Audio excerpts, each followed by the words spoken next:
மாணவர்கள் அனைவருக்கும் அன்பான வணக்கம். நம்ம ஆல்ரெடி பார்த்திங்க அப்படின்னா ஒரு 5 நாட்களாக கடந்த 5 நாட்களாக டெய்லி 8 இடங்களை இந்திய வரைபடத்தில் புவியியல் பகுதி 10ஆம் வகுப்பு சமூக அறிவியல் பாடத்தில் புவியியல் பகுதியில் கொஸ்டின் நம்பர் 44க்கு குறித்து காமிச்சிருக்கோம். ஸோ அதன் அடிப்படையில் இதை நம்ம தொகுத்து பார்க்க இருக்கிறோம்.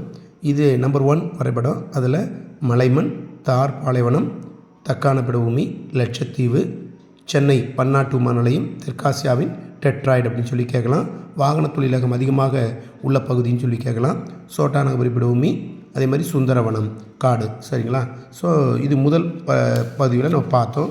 ஸோ அடுத்து பார்த்திங்க அப்படின்னா 2வது வரைபட பயிற்சியில் காட்வின் ஆஸ்டின். சரிங்களா? அதே மாதிரி கங்கை சமவெளி. போன வரைபடத்தில் முதல்ல எவரெஸ்ட் பார்த்தோம், இங்கே இருந்துச்சு. சரிங்களா? இது கரிசல்மண். இந்த 6 மார்க் வந்து பார்த்திங்கன்னா தென்மேற்கு பருவக்காற்று வீசும் திசை, மேல் நோக்கி 6 மார்க் போடணும். அது மாதிரி அந்தமான் நிக்கோபார் தீவு, மன்னார் வளைகுடா, அது மாதிரி கங்கை சமவெளி, கோதுமை விளையக்கூடிய பகுதி, காட்வின் ஆஸ்டின் இந்தியாவின் உயரமான சிகரம். ஸோ இதில் 2வது வரைபடத்தில் இதை நம்ம பார்த்துருக்கோம், 8 இடங்கள். அடுத்து நம்ம பார்க்க இருக்கிறது 3வது வரைபடம். இந்த 3வது வரைபடத்தில் பார்த்திங்க அப்படின்னா மேலே குறிச்சிருக்கோம் காரகோர மலைத்தொடர், பாலைமண், நர்மதா, காம்பே வளைகுடா அந்த பெண்டில், அது மாதிரி சிலிக்கா ஏரி ரொம்ப முக்கியமான ஏரி, அது மாதிரி மின்னியல் தலைநகர் சொல்லி கேட்கலாம் பெங்களூர், அது மாதிரி பாக் ஸ்ட்ரைட் அப்படிம்பாங்க, பாக்னீர் சந்தி, மலபார் கடற்கரை. ஸோ ரொம்ப முக்கியமான, அது மாதிரி பாலைமண் ரொம்ப முக்கியமான 8 இடங்களை இந்த 3வது வரைபடத்தில் பார்த்துருக்கோம். ஸோ அடுத்து பார்த்தீங்க அப்படின்னா 4வது வரைபடம். இந்த 4வது வரைபடத்தில் வண்டல் மண் குறித்து காமிச்சிருக்கோம். அது மாதிரி ஆரவள்ளி மலைத்தொடர், இந்தியாவின் மிக பழமையான மலைத்தொடர் ஆரவள்ளி மலைத்தொடர். அது மாதிரி பன்னா உயிர்கோள சமீப பெட்டகம், கட்ச் வளைகுடா ரொம்ப முக்கியமான ஒரு வளைகுடா, கட்ச். அது மாதிரி அரபிக்கடல், கிருஷ்ணா நதி ரொம்ப முக்கியமான ஒரு நதி. அது மாதிரி வேம்பநாடு ஏரி. சரிங்களா?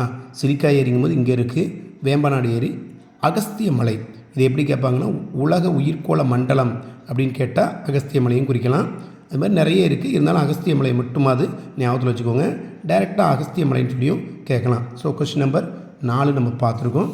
ஸோ அடுத்து பார்த்திங்கன்னா கொஸ்டின் நம்பர் 5. ஸோ இன்றைக்கு கூட இந்த பதிவு போட்டிருந்தோம் தனியாக. மலைக்காடுகள், மவுண்டைன் ஃபாரஸ்ட், அது மாதிரி ரான் ஆஃப் கட்ச் ஒரு இம்பார்ட்டன்ட் பிளேஸ்.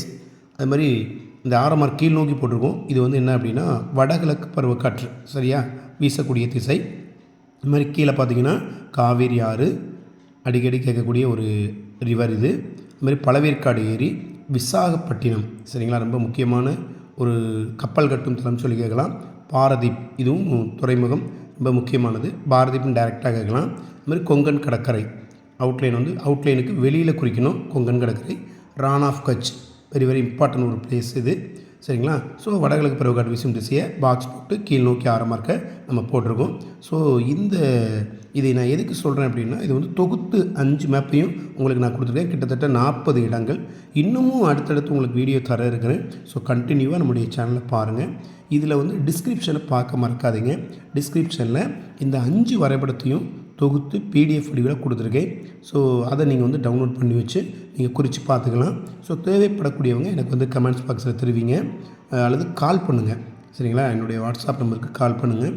கண்டிப்பாக உங்களுக்கு PDF வடிவில் அனுப்புகிறேன். முடிஞ்ச அளவுக்கு டிஸ்கிரிப்ஷன் பார்க்க மறக்காதீங்க. அடுத்த பதிவில் சந்திப்போம். நன்றி.